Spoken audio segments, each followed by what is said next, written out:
What was once a cornfield now sits a sprawling campus known as Redemption Christian Church. In small town rural southern Indiana 23 years ago, an upstart church began with a handful of people, and God has grown it to an impactful church of more than 2,000 with campuses in 3 towns. How did this happen? What did God use to not just make a church grow, but create a movement of Christ followers who are brought into the mission of loving God, loving people, and changing the world? This is the Redemption Story, a series of programs in association with Redemption Christian Church and the Kevin R. Smith Company that attempts to tell a bit of the story of what God has done and is doing at and through Redemption Christian Church. Well, thanks for coming back, LG. Daryl, it's a blessing, quite honestly, for me just to sit in the same room with the two of you. Just so blessed to have you representing God in our community, and again, just honored to be here with you all today and these past few weeks as we've had a chance to meet with LG. Hair staying in place perfectly. Yep, still there. It's odd over 3 weeks. It hasn't changed at all, right? But we ended last week, LG, talking about the adjustment from single life to family life as a minister. One thing I wanted to follow up with and ask as we kick off this episode is how has family impacted you when it comes to developing or delivering your message? Yeah, well, it certainly provides a lot more illustrations. I think that's been true. If you read through the gospel narratives, and really just the Bible in general, that's one of the main illustrations that it uses, right? Is that God is the Father, His Son Jesus, but also as us, is adopted into His family. That sort of language is used over and over and over again. And it's funny how we all understand that, but when you become a parent yourself, or you develop that sort of that family relationship, you do understand it in a totally different way. And so I think that's been helpful, just kind of experiencing that and growing in that. And we talked about a little bit earlier in one of our episodes about trying to be in God's Word first thing in the morning. That's always been a priority for me. I try to be disciplined about those sort of things. And I think about that. It's like, well, my kids, if they come in the morning or they see me reading the Bible, I want them to start to understand that, like, the same way they want to spend time with me, I'm spending time with my Father. Mm-hmm. And that same relationship carries over. That's kind of what it's all about. And I'll ask both of you this question that just popped up in your response, and thank you for sharing that. But you are very open, very vulnerable in the fact that you're not perfect. Many times throughout life, I think even myself, I've looked at that minister as that perfect individual in that aspect.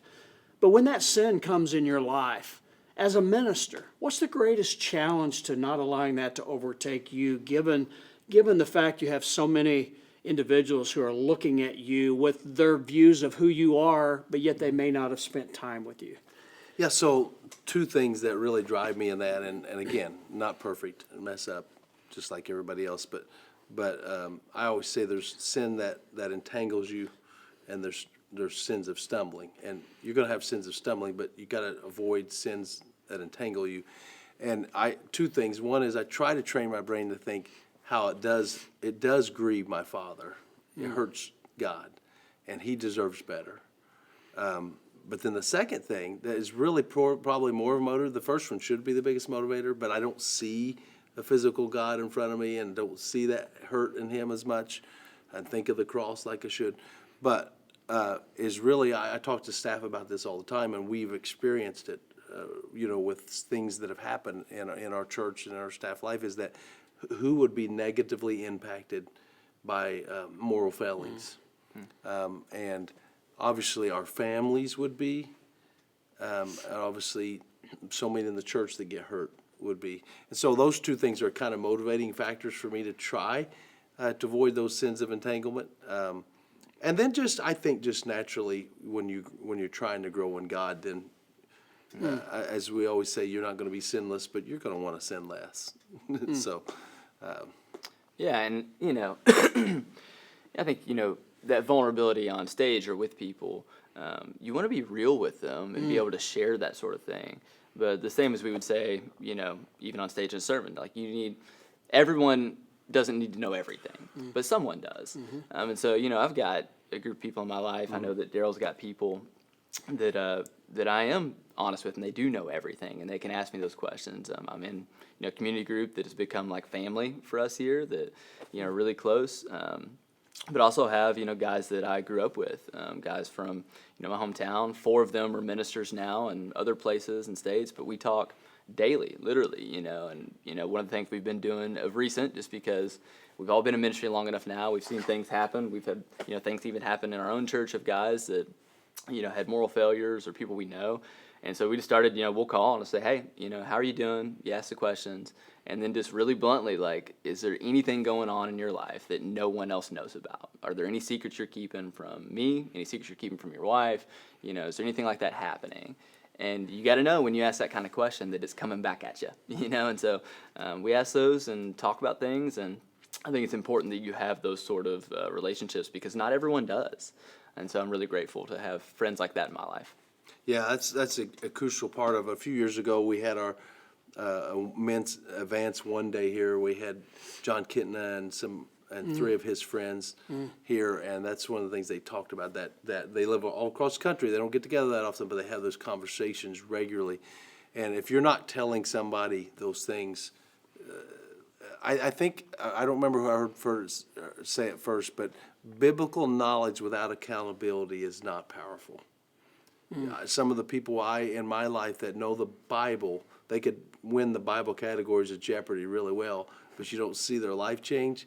And what I find is it's only that Bible with accountability and then application that makes it worthwhile. So I think he said, hit the nail on the head there. You got it. And that's why we talk about this. One of his main focuses is helping discipleship build community, because we think community is necessary for growth. So, in church camp world and retreat world, you often, you write your sin down and then you burn it. I don't know if you've seen the flash paper and you burn the sin. And what I found is whenever I do those things, a lot of times it's the same sin you're putting down. And I think that's natural, and that's why God's mercy flows each morning new. But it also could be an evidence that you haven't told somebody. The reason it's not changing is that problem is not the problem. Your pride is the problem, and you need to go to somebody and say, "Hey, I'm struggling with temptation in this area, cooking the books or pornography or whatever it is," and be able to tell somebody that, and then they then pray for you, encourage you, and also hold you accountable. Well said, gentlemen. LG, how many years with Redemption now? What are we going on? 2018. Bad at the math. Going on what? 6 years or so? Yeah. 6, 7 years. That's Wow. I can't believe it's been that long. It's See, great. he's still a young man. He hasn't aged an iota. But LG, when you think about that 2018 Redemption Church that you entered, and the 2024 Redemption Church today, talk a little bit about the growth or what you've seen take place, maybe that stands out. Yeah. In a lot of ways, it hasn't changed in terms of the mission and what redemption is about and has always been about, which is, we love God, we love people, we want to change the world, and we're doing that right here in Southern Indiana. And so when I arrived, it was a church of 2 campuses. One of them was fairly new at Lagodi, and since then we've grown to a Tell City campus, which is doing great, and we kind of continue to expand and look at where God might lead us next, or what that might be. Is it another campus? Is it another ministry somewhere? And so I think we continue to grow in those ways. But I think something we've talked about and prayed about is you look around Southern Indiana in this area and how it continues to grow, and more people move in here. You see diversity start to become more and more. And so we've talked about the need for that within our church, and even the need for that within our community. Is as we try to grow and reach as many people as possible. It might be that like a Hispanic population really needs a church like Redemption, to bring the gospel to them and invite them into what's happening here. And so I see things like that happening that I think are going to be a part of where we're going in the future. And I know Daryl doesn't want this podcast to be about him, but talk a little bit about the 6 years of working with this man to your right and what he means to where this church is at and where it's going. Yeah, so for me, getting to know Daryl has been an honor, honestly. He is, and people love him because he really is the real deal. He's what you get when you hear him talk on stage and you hear him talk about what he's passionate about. That's not a show. That is not just for the stage or anything. That is really who he is. And so I think Daryl's a great preacher. He is really good at what he does. But I tell people more than anything, if I invite somebody to come to Redemption, I want them to hear Daryl preach because he's really good. But way more than that, I want them to meet him in the lobby. Because that's where you get to connect with him. That's where Daryl is at his best. And you can't help but love this guy when you get to have a conversation with him. And you know immediately what's most important to him, which is his relationship with Jesus and wanting as many people as possible to know the gospel. That comes across really clearly. And so that's what I think has made this place what it is that when you come in and you get to know people, it's just that. You get connections with real people. It's not distant. It's not celebrity pastor. It's none of that stuff. It's just Daryl, and it's just the gospel, which sounds really plain and simple, but there's really nothing else that's needed but just the gospel, and he brings that very authentically, I think. You're too kind. You're too kind. That's appreciate it. I think that we have to. People want to know what's the secret sauce all the time, and we have to try to give them that, and it just seems too simple to them. That's like just be genuinely about the mission of loving God and loving people. Just be you, and just it really is all that's needed. And people think, no, you need this, and I think that the reason God is blessing Redemption is exactly the reason he just said, is that the church is really just genuinely about the simple mission, the gospel mission of Christ. That's what it's about. And so, I think we just got to reflect that the best we can.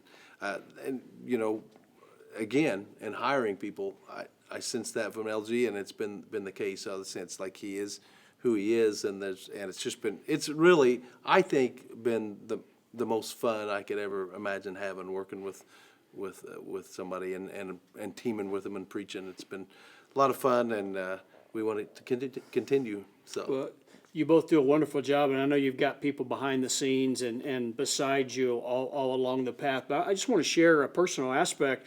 Your Easter get-together, your conversation was so powerful. And what you just described about the mission, the simplicity, I go away from my seat thinking, my whole life I've lived and prayed, God showed me my purpose. Purpose is in front of you, just simply that. You're representing him in the mission. It's not about the door you open to go to work each morning, not about the house you open to step into bed at night. It's simply just that, the love and the kindness and representing on his behalf. We all have that purpose, wherever that's at. Does the church have a weakness today? Redemption specifically? Yeah. Yeah. Sure, man. It's got a weakness because we're weak and flawed people, right? We're all sinners, and we all have, our own struggles and stuff, and so that's certainly within the church. But God tells us that where we're weak, he's strong. And I think as long as we continue to depend on him more than we depend on ourselves, we're going to be okay. And God continues to bless us because of that. And so that's why it's never about any of us, right? It's not about any individual person. And that's why this ministry will continue long after the two of us are gone, because we continue to lean and look to him. Excellent. Go ahead. Well, the weakness, I think, really comes back to it's a reality. It only depends on the individuals that make it up. And so I always said our weakness is taking people, it's a struggle to take people deeper. It's a struggle to get them in community. It's a struggle to get them from being just attenders and being servers. But really, we want to continue to grow and find ways to do that, but really that depends on the individuals. At some point, when it comes to spiritually eating, people have to be willing to pick up the fork and feed themselves. And so that's our biggest challenge, I would say, rather than maybe weakness, is getting people to that point. And so that's probably always going to be, when you're attracting people, you're always going to have that, because I think Rick Warren years ago had it right when he said, you've got the congregation, and then you've got the core, and then there's the people coming in. It's like these layers, and you're just trying to move them to the inner layer all the time. So, Thank you for that piece. Actually, to build with what he just said, what does the church need out of those of us in the congregation? I know one area that's very consistent that I've heard over and over in a very positive way is that church just isn't when we come in at 8 o'clock or 9:30 or 11 o'clock on Sundays. It's Monday through Sunday.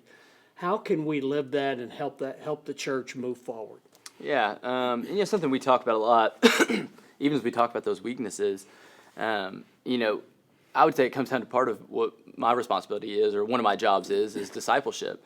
That we want to build community groups and have people get in them. And I think for a long time, the way we talked about that, we'd say, we want you to join a group. You need to join a group. It's important for you to be in a group, like all those things. And I think that language, and because the idea around it's changing a little bit, it's not just joining a group. We don't want you to just join a community group. We want you to build community. And I think for those of us that would say, we're involved here, we're bought in, we're a partner with Redemption, that's what we can do, is we can help build community. And that means inviting people into it. It's easy to get comfortable and have your circle of people, but it's more like the gospel to invite people into that circle. Jesus constantly did that. His disciples have constantly done that. The church throughout centuries has constantly done that. From the least of these to whoever, we want to invite people in to be a part of it, and that doesn't happen without intentionality, and it doesn't happen without effort. I think the church sometimes we shy away from effort, or saying you have to try harder, you have to work at this, because it is about grace, but that isn't separate from the work of just loving people and and building that type of community. And so I think that's what we're called to do. Excellent. Well, thank you, brother, for being with us these past 3 weeks and episodes. God bless you. I love you to death, and you do wonderful work. Thank you for being here. Glad to be here. Daryl, God bless you. Thanks Thank you for the again. opportunity to sit alongside you all. Thank you. Have a great week. God bless.